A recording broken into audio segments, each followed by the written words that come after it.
अज्जू, अब बस भी कर, कितना रोएगा? रो नहीं तो क्या करूं? मुझे ये बताओ, आप मेरे भाई हो या उस किशन के? आपने मेरी बॉल उसे क्यों दे दी? अज्जू, वो बॉल उसी की थी, तूने उससे छीनी थी, ये तो गलत है ना? तो क्या हुआ? मैंने छीनी थी तो वो मेरी हो गई ना। और वैसे भी वो किशन बॉल से कैसे खेलते हैं उसे तो ये भी नहीं पता। नहीं अज्जू, हमेशा याद रखना, कोई भी चीज किसी से छीन लेने से वो तुम्हारी नहीं हो जाती। तू परेशान क्यों होता है? मैं तेरी और किशन की दोस्ती करवा दूंगा। नहीं, रहने दो भैया, अब तो मुझे मेरी नई बॉल चाहिए। इतना कहकर अजय वहां से चला जाता है। विजय बड़ा भाई था और अजय को अच्छी और सही बातें सिखाता था, लेकिन अजय को तो हमेशा अपने मन की ही करनी थी। पिता के देहांत के बाद अचानक ही विजय पर घर चलाने की जिम्मेदारी आ गई, जिस वजह से उसे अपनी पढ़ाई बीच में ही छोड़नी पड़ी। वो गांव के ही एक सेठ के यहाँ काम करने लगा। उसने अजय की पढ़ाई रुकने नहीं दी। दोनों की मां शांति भी लोगों के घरों में काम करने लगी। बड़ी मुश्किल से घर का गुजारा चल रहा था, लेकिन इस सब से अजय को कोई मतलब नहीं था। उसे तो अपनी जिंदगी अपनी तरह से ही जीनी थी। माँ खाओ। क्या हो गया?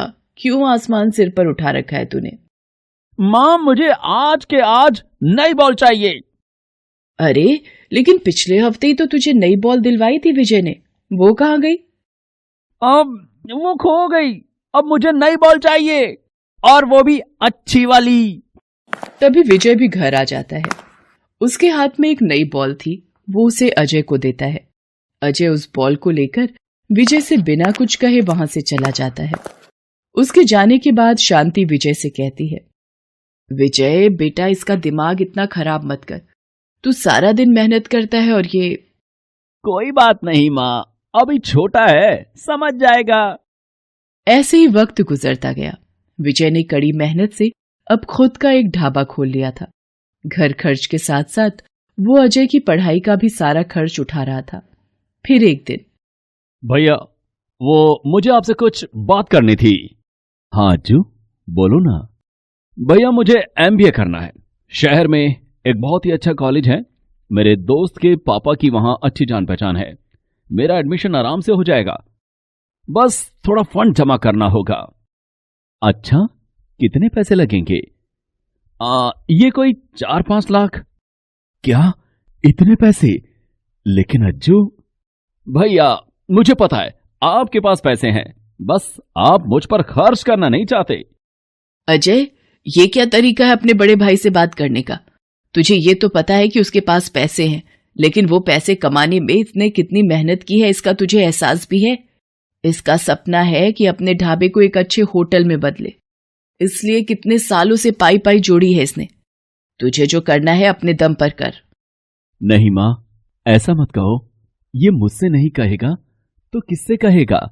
कोई बात नहीं अज्जू, तू जाकर सारी बात कर ले, पैसों की चिंता मत कर। एक बार तेरी अच्छी नौकरी लग जाए फिर तो सारे सपने पूरे हो ही जाने हैं। शांति के मना करने के बावजूद विजय अपने जोड़े हुए सारे पैसे अजय के एडमिशन के लिए खर्च कर देता है और आगे भी अजय के सारे खर्च उठाता है। अजय को एमबीए के बाद कॉलेज प्लेसमेंट से एक बड़ी कंपनी में अच्छी नौकरी मिल जाती है। ये सुनकर विजय बहुत खुश था। उसे उम्मीद थी कि अब घर के खर्च में अजय भी उसका हाथ बटाएगा। अज्जू, तू घर कब आ रहा है? सुन, मैंने तुझसे कहा था कि शहर में कोई अच्छा डॉक्टर देख के बताना, मां की हालत बिगड़ रही है। ओफो भैया, अब मैं जॉब करूं या ये सब करूं, मेरे पास सांस लेने तक की फुर्सत नहीं है। आप वहीं पर देख लो ना, और मैं फिलहाल घर नहीं आ पाऊंगा, बहुत बिजी हूं मैं। ये कहकर अजय फोन काट देता है। साथ ही वो उम्मीद भी तोड़ देता है जो विजय उससे लगाकर बैठा था। ऐसे ही वक्त बीतता गया। अजय ने कभी विजय और अपनी मां की मदद करने के बारे में नहीं सोचा। उसने शहर में अपने बॉस की बेटी से शादी कर ली और शादी में मिले फ्लैट में आराम से रहने लगा। विजय का भी अब अपना परिवार था, पत्नी विभा और 2 बच्चों के साथ वो अपनी मां शांति की भी जिम्मेदारी उठा रहा था।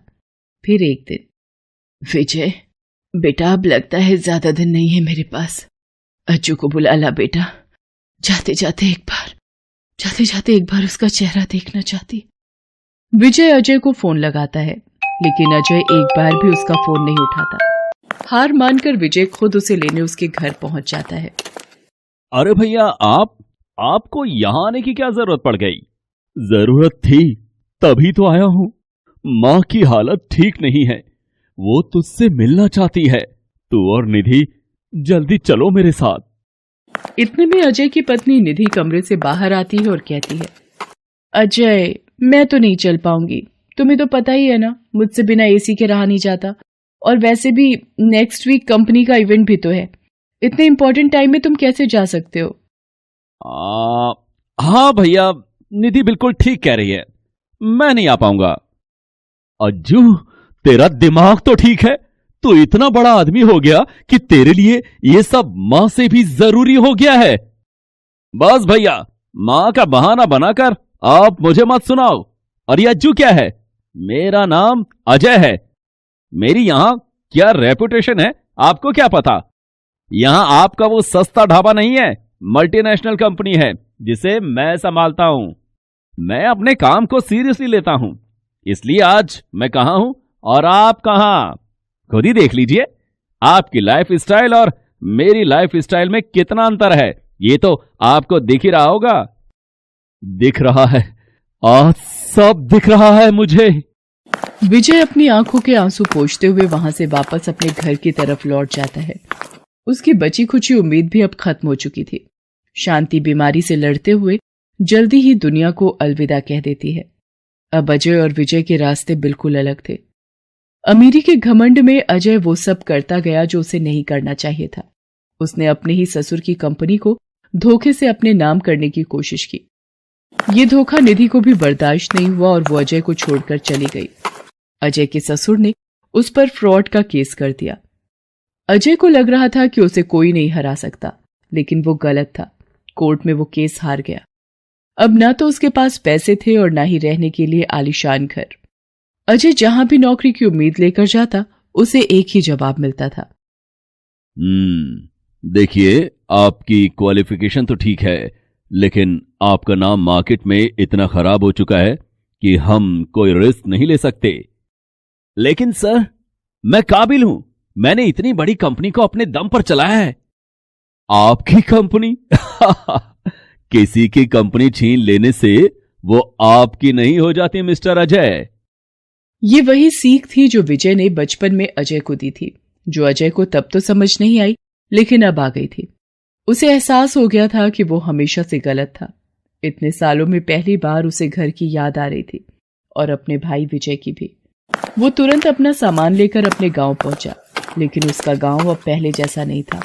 गांव में पक्की सड़क थी, अच्छे मकान थे और खास तौर पर हर जगह एक बड़े होटल के इश्तेहार लगे हुए थे। उस होटल के इश्तेहार के साथ हर जगह विजय की फोटो भी लगी हुई थी।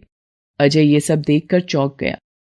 उसने एक गांव वाले से इस सब के बारे में पूछा तो उसे पता चला, भैया, ये तो हमारे विजय भैया हैं।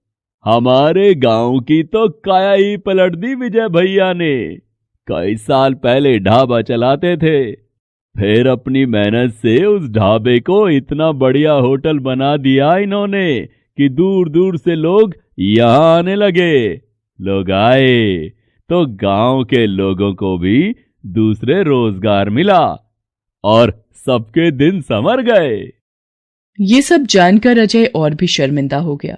वो तुरंत अपने घर पहुंचा, लेकिन वहां पहुंचकर भी वो हैरान रह गया। उसका घर अब पहले जैसा नहीं था। वो तो एक आलीशान हवेली थी। नौकर चाकर घूम रहे थे और तभी उसने सामने से विजय को आते हुए देखा। स्वागत है मिस्टर अजय, कहिए क्या सेवा कर सकता हूं आपकी? भैया, मुझे माफ कर दीजिए भैया। मुझे समझ आ गया है कि मैं कितना गलत था। मुझे मेरे किए की सजा मिल गई है। पैसों की चमक ने मुझे अंधा बना दिया था भैया। इतना कहकर अजय रोने लगता है। विजय उसके पास जाकर उसके कंधे पर हाथ रखते हुए कहता है, मुझे खुशी है कि मैंने जिस अज्जू को भेजा था आज वही वापस आया है मेरे पास। शहर के घमंडी अजय को वहीं पर छोड़कर। मुझे कल भी तेरी जरूरत थी और आज भी तेरी जरूरत है मेरे भाई। विजय ने अजय को दिल से माफ कर दिया था। उसने अजय को गले से लगा लिया और इसी के साथ दोनों भाइयों के बीच वो लकीर भी मिट गई थी जो अजय ने अपनी अमीरी के घमंड में आकर खींची थी। Thanks for watching.